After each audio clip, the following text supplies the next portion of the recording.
இது பாப்கார்ன். நான் சிவராமன். உடன் certified financial planar doctor Venkat Sivagnanam. வணக்கங்க. வணக்கம் ஐயா. வணக்கம். எங்க இந்த காலகட்டத்துல ஒரு சரியான இன்வெஸ்ட்மெண்ட் எது அப்படின்னு உங்களை கேட்டா நீங்க என்ன சொல்லுவீங்க? ஐயா, இன்வெஸ்ட்மெண்ட் அப்படின்னு ஹிஸ்டாரிக்கலா பாக்குறச்ச எந்த ஒரு அசட் கிளாஸும், அதாவது முதலீடு வகைகள் பல உள்ளன. ஒன்று தங்கம், வெள்ளி, அப்புறம் ரியல் எஸ்டேட், அதாவது பிளாட்டாவோ இல்லை வீடாவோ இல்லாட்டி ஒரு கட்டிடமாவோ வாங்குறது, இதெல்லாம் ரியல் எஸ்டேட் சம்மந்தப்பட்டது. அது போக பங்கு சந்தைகள், இதெல்லாம் தான் மெயின் இன்வெஸ்ட்மெண்ட் முதலீடு வகைகள். எல்லாமே ஒவ்வொரு காலகட்டத்தில் ஒன்று நல்லா பெர்ஃபார்ம் பண்ணுங்க. இப்போ லாஸ்ட் 2 வருஷத்துல தங்கம், வெள்ளி நல்லா பெர்ஃபார்ம் பண்ணிருக்கு பார்த்தீங்கன்னா, இந்த வருஷம் பார்த்தீங்கன்னா பங்கு சந்தையில் பெர்ஃபார்மன்ஸ் ரொம்ப போகுது. இதே அடுத்த வருஷம் எப்படி இருக்குன்னு யாருக்கும் சொல்ல முடியாது, தெரியாது, அவ்வளோ ஈஸியாக கணிக்கவும் முடியாது. அதனால எல்லா அசட் கிளாஸ்லையும் இன்வெஸ்ட் பண்ணுறது தான் ஒரு கரெக்டான செயல்பாடாக இருக்கும். திட்டமிட்டு இந்த அசட் கிளாஸ், ரியல் எஸ்டேட்ல இவ்வளோ, எஃப்டியில் கேஷாக இவ்வளோ வச்சுக்கணும், கோல்டு சில்வர்னா இவ்வளோ வச்சுக்கணும், தங்கம் வெள்ளினா அப்படின்ற மாதிரி கொஞ்சம் கொஞ்சமாக பிரித்து வச்சுக்கிறது தாங்க கரெக்டு. அது பேர் டைவர்சிஃபிகேஷன் சொல்லுவாங்க. ஏன்னா எல்லாத்துலேயும் நீங்கள் பிரித்து போடுறதுனால. ஒரு உதாரணத்துக்கு இவர் சொல்லுவார், வாரன் பஃபட், மிகப்பெரிய இன்வெஸ்ட்மெண்ட் எக்ஸ்பர்ட். அவரு தெரியும் உங்களுக்கு எல்லாருக்கும். ஒரே பாஸ்கெட்ல, அதாவது ஒரே கூடையில எல்லா முட்டைகளையும் சேகரித்து வைக்காததையும் சொல்லுவார். என்னன்னா, அந்த பாஸ்கெட், அந்த கூடை தெரியாம கீழே விழுந்துருச்சு, கை தவறுனா அது மொத்தமாவே அந்த எல்லா முட்டைகள் எல்லாம் வீணா போயிடுன்ற மாதிரி நம்மளுடைய பணத்தை ஒரே மாதிரியான முதலீட்டு வகை இதுல வைக்கவே கூடாது. மொத்தமாக நான் ஒரே வீட்டுல போய் 3 கோடி வச்சுட்டேன், ஒரே மொத்த பணத்தையும் எடுத்து தங்கத்துல மட்டும் இன்வெஸ்ட் பண்ணேன் அப்படின்ற மாதிரி பேசவே கூடாது, செய்யவும் கூடாது. ஏன்னா அது மிகப்பெரிய ரிஸ்க் உண்டு பண்ணி விட்டுரும். எல்லாத்துலயும் வைங்க. அந்தந்த காலகட்டத்தை அந்தந்த வருஷத்துக்கு ஏற்ப ஒவ்வொரு இல்லை 1-2 அசட் கிளாஸ் நல்லா பெர்ஃபார்ம் பண்ணுங்க. அதுதான் சிறப்பான அப்ரோச்சுங்க இன்வெஸ்ட்மெண்ட்டுக்கு.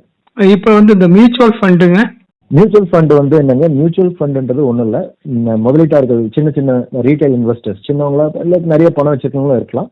அவங்க கொடுக்குற பணத்தை பூல் பண்ணி ஒரு காமன் ஃபண்டாக கிரியேட் பண்ணி அந்த பணத்தை ஸ்டாக் மார்க்கெட்லேயும் பாண்ட், கார்பரேட் பாண்டு, கவர்மெண்ட் பாண்ட்லையும் இன்வெஸ்ட் பண்ணுவாங்க. மெயினாக தங்க வெள்ளியில கூட இன்வெஸ்ட் பண்ணுவாங்க.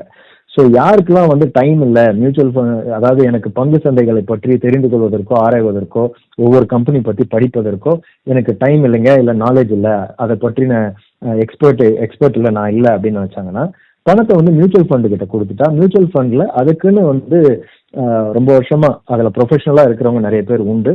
அவங்க ஆராய்ச்சி பண்ணி கரெக்டான முதலீடுகளை அவங்க செய்வாங்க உங்களுக்காக.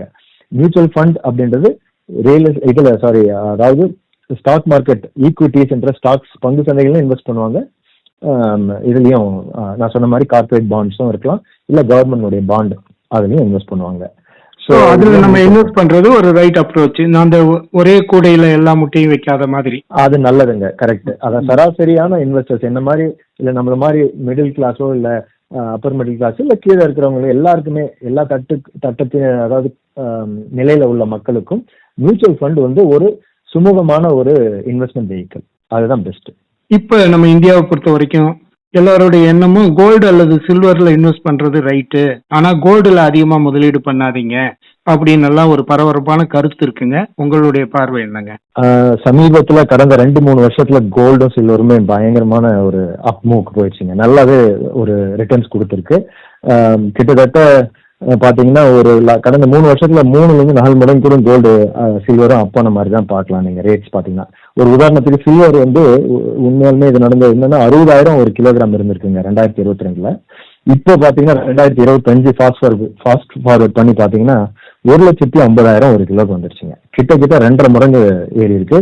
அதே மாதிரி கோல்டும் அந்த மாதிரி தான் ஏறி இருக்குங்க. மக்கள் எப்பவுமே என்னன்னா, கடந்த ஒரு 3-4 வருஷத்துல எப்படி ஒரு அசட் கிளாஸ், ஒரு முதலீடு வகை பெர்ஃபார்ம் பண்ணுதோ அதை பார்த்துட்டு அதே மாதிரிதான் ஃபியூச்சரையும் அவங்க ஒரு 4-5 வருஷம் கூட 10 வருஷம் கூட அப்படிதான் இருக்கும்னு நினைச்சுப்பாங்க. இது சராசரியா ஒரு மைண்ட்ல மனதில் நடக்கிற ஒரு பயாஸ்ன்னு சொல்லுவாங்க. இது சைக்காலஜி சம்பந்தப்பட்ட விஷயம். இது எல்லாருக்குமே நடக்கிறது தான். இதை பார்த்துட்டு நிறைய பேர் கோல்டு சில்வரை பத்தி இப்ப ஜாஸ்தி பேச ஆரம்பிக்கிறாங்க, இன்வெஸ்ட் பண்ணணும்னு நினைக்கிறாங்க. ஆக்சுவலா இப்ப கோல்டு சில்வர் நல்லாவே பீக் ஆகி சமீபத்துல ஒரு கடந்த 2-3 வாரமா பாத்தீங்கன்னா கீழே கொஞ்சம் சரிஞ்சிருக்கு. இது அடுத்து எப்படி நகர்ந்து போகும், இன்னும் அதிகமாகுமா, குறைவா வருமா, இது யாராலையும் கணிக்க முடியாது. ஏன் அப்படின்னா, திடீர்னு ஒரு போர் ஏதோ ஒரு இடத்துல போர் ஆகுதுன்னு வச்சுங்க, பெரிய போர், அப்போ கோல்டு சில்வருடைய இது பயங்கரமா அதிகமாயிரும். ஏன்னா மக்கள் பயந்துட்டு டாலர்லாம் வித்துருவாங்க, மற்றும் பிசினஸ் எல்லாம் சரியா ப்ராஃபிட் பண்ண முடியாத மாதிரி ஒரு நிலவரம் போர் வந்துருச்சுன்னா அப்படின்ற ஒரு பதட்டத்துல எல்லாரும் அந்த பணத்தை வந்து கோல்ட்லயும் சில்வர்லயும் பதுக்கி வைக்கணும், இன்வெஸ்ட் பண்ணணும்னு சொல்லி வைப்பாங்க. அப்ப கோல்டு சில்வர் விலை ரொம்ப கூடிருங்க. அதே மாதிரி உலகத்துல ஒரு பீஸ்ஃபுல்லான ஒரு சுமூகமான ஒரு நல்ல ஒரு சுச்சுவேஷனா இருக்கு, இண்டஸ்ட்ரியெல்லாம் நல்லா டெவலப் ஆயிட்டு இருக்கு அப்படின்ற பட்சத்துல கோல்ட்ல யாரும் இன்வெஸ்ட் பண்ண மாட்டாங்க, பங்கு சந்தைகள்ல ஜாஸ்தி இன்வெஸ்ட் பண்ணுவாங்க. அதனால இது சொல்ல முடியாதுங்க கரெக்டா இதுதான் இப்படிதான் அப்படிதான் இருக்கும் அப்படின்ட்டு. நீங்க ஃப்ரீடம்ங்கிற ஒரு அமைப்பை நிறுவி பர்சனல் பினான்ஸ் எக்ஸ்பர்ட்டா பல்லாண்டு காலமா ஒரு நல்ல பேர் பெற்று இருக்கீங்க.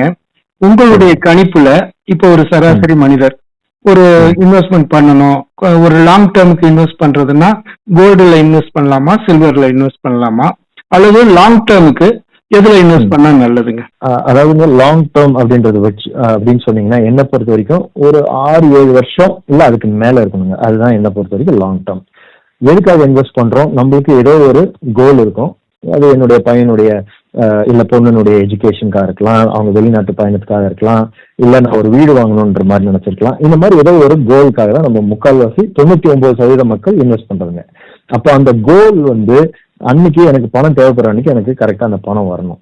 இது லாங் டேர்ம் 7-10 வருஷம் நினைக்கிறவங்களுக்கு கட்டாயம் ஸ்டாக் மார்க்கெட் அதாவது பங்கு சந்தைகள் வந்து ஒரு நல்ல ஒரு விஷயம். ஏன்னா அது ஒரு 15-16% ஒரு 16% லாங் டேர்ம் ரிட்டர்ன்ஸ் கொடுத்துருக்கு ஹிஸ்டாரிக்கலா. அதாவது படிச்சா லாங் டேர்ம் ரிட்டர்ன்ஸ் அப்படின்னு சொல்லலாம். பட் அது போக கோல்டு சில்வர் அப்படின்றது மட்டும் பாத்தீங்கன்னா எல்லாத்தையும் நம்ம கோல்டு சில்வர் மட்டும் இன்வெஸ்ட் பண்ண முடியாது. லாங் டேர்முக்கு கொஞ்சம் கோல்டு, கொஞ்சம் சில்வர், கொஞ்சம் பங்கு சந்தை இந்த மாதிரி இன்வெஸ்ட் பண்றது தான். பங்கு சந்தைனா மியூச்சுவல் ஃபண்ட் மூலியமாவே சொல்றேன். இந்த மாதிரி நீங்க இன்வெஸ்ட் பண்ணி வச்சீங்க. கோல்டுன்றதுக்கு வந்து எப்படி வேல்யூ வருது? ஃபர்ஸ்ட் ஆஃப் ஆல் நிறைய பேர் கோல்டுன்றது ஒரு முக்கியமான ஒரு முதலீட்டு இதுவா நினைக்கிறதுனால தான் கோல்டுக்கே வேல்யூங்க. அது ஆபரணத்தை தவிர கோல்டு வந்து பெருசா எங்கேயுமே இண்டஸ்ட்ரீஸ்ல யூஸ் கிடையாதுங்க கோல்டுக்கு.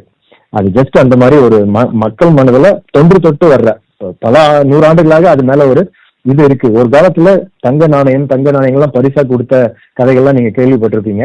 அதுல இருந்து தொன்று தங்கத்துக்கு ஒரு மதிப்பு இருக்குங்க. அதை தாண்டி அதுக்கு ரியலாவே ஒரு இண்டஸ்ட்ரியல் யூஸ்லாம் கிடையாது. ஆனா வெள்ளி அப்படி கிடையாது. வெள்ளி வந்து பல இடங்கள்ல இண்டஸ்ட்ரியல் யூஸ் இருக்கு. அது வந்து வெள்ளி நகைகளும் உண்டு, நகைகள் போக டிமாண்ட் வந்து நிறைய இண்டஸ்ட்ரியில உண்டு. எதுக்கு? எலக்ட்ரிக் வெஹிக்கிள், நீங்க யூஸ் பண்ற போன்ல இருக்கிற மைக்ரோ சிப் எல்லாம் இருக்குல்ல, அந்த எலக்ட்ரானிக் ஐட்டம், அது எல்லாமே வெள்ளி தேவைப்படுது. சோலார் செல், இந்த ரினியூவபிள் எனர்ஜின்னு சொல்றாங்கல்ல, கிரீன் எனர்ஜி, சோலார் செல்ஸ், அது எல்லாத்துக்குமே சில்வர் ரொம்ப தேவைப்படுது.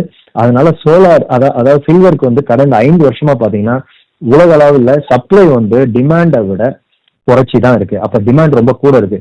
அதனால சில்வர் வந்து லாங் டேர்ம் கோல்டை விட டெஃபினட்டா கொஞ்சம் பெர்ஃபார்ம் பண்றதுக்கான வாய்ப்புகள் பிரகாசமா இருக்கு. ஆனா கொஞ்சம் பொறுமையா இருக்கணும். அது வாலட்டிலிட்டி கூட. அதாவது கோல்டு வந்து ஒரு 10% கீழே விழுது அப்படின்னா சில்வர் 20% கூட விழலாம். அதனால அந்த இது யாரால வந்து இது பண்ணிக்க முடியாதோ, ஜீர்ணிக்க முடியாதோ அவங்க வந்து சில்வர்ல கொஞ்சம் ஜாஸ்தி இன்வெஸ்ட் பண்ணாதீங்க. அதே மாதிரி ஷார்ட் டேர்ம்ல எனக்கு 2-3 வருஷத்துல பணம் தேவைப்படுதுங்க, கோல்ட்ஸ் இருக்குன்னா நீங்க எல்லாம் ஜாஸ்தி சில்வர்ல இன்வெஸ்ட் பண்ணாதீங்க. கொஞ்சம் கோல்டு எஃப்டிலேயே வச்சுக்கீங்க பணத்தை. 7 வருஷத்துக்கு மேல இருக்கவங்க கட்டாயம் சில்வரும் பங்கு சந்தையிலையும் மியூச்சுவல் ஃபண்ட் மூலியமா இன்வெஸ்ட் பண்ணலாம். கொஞ்சம் கோல்டும் வாங்குறது தப்பு இல்லைங்க. ஷார்ட் டேர்ம்ல இன்வெஸ்ட் பண்றதுனாங்க ஷார்ட் டேர்ம் அப்படின்னா அதாவது ஒரு 5 வருஷத்துக்கு கம்மியா தான் எனக்கு டைமே இருக்கு அப்படின்ற பட்சத்துல நீங்க வந்து பிக்ஸட் டெபாசிட்டா பணம் கொஞ்சம் வச்சுக்கோங்க. அதாவது ஒரு 50-60% பிக்ஸட் டெபாசிட்டா வச்சுட்டு மீதி இருக்கிற ஒரு 40% இருக்கிறது வந்து ஹைபிரிட் ஃபண்ட்னு சொல்லுவாங்க மியூச்சுவல் ஃபண்ட்ல. ஹைபிரிட் ஃபண்ட்ன்றது ஈக்விட்டி, அதாவது பங்கு சந்தைகளிலும் மற்றும் கவர்மெண்ட் பாண்ட்ஸ்லயும் இன்வெஸ்ட் பண்ற மாதிரியான ஸ்கீம்ஸுங்க. அது பங்கு சந்தையில ரொம்ப கம்மியா இன்வெஸ்ட் பண்ணுவாங்க. அதுல கவர்மெண்ட் பாண்ட்ஸ்ல கொஞ்சம் கூடுதலா அதுல இன்வெஸ்ட் பண்ணுவாங்க அந்த ஸ்கீம்ல. கவர்மெண்ட் பாண்ட்ன்றது வந்து 100% உங்களுக்கு இன்ட்ரெஸ்ட் எவ்வளவு ப்ராமிஸ் பண்றாங்களோ அது கட்டாயம் கொடுத்துருவாங்க உறுதியா. மீது கொஞ்சம் சதவீதம் பங்கு சந்தையில இன்வெஸ்ட் பண்ணிருக்காங்களே அது மேல கீழே மாறுங்க.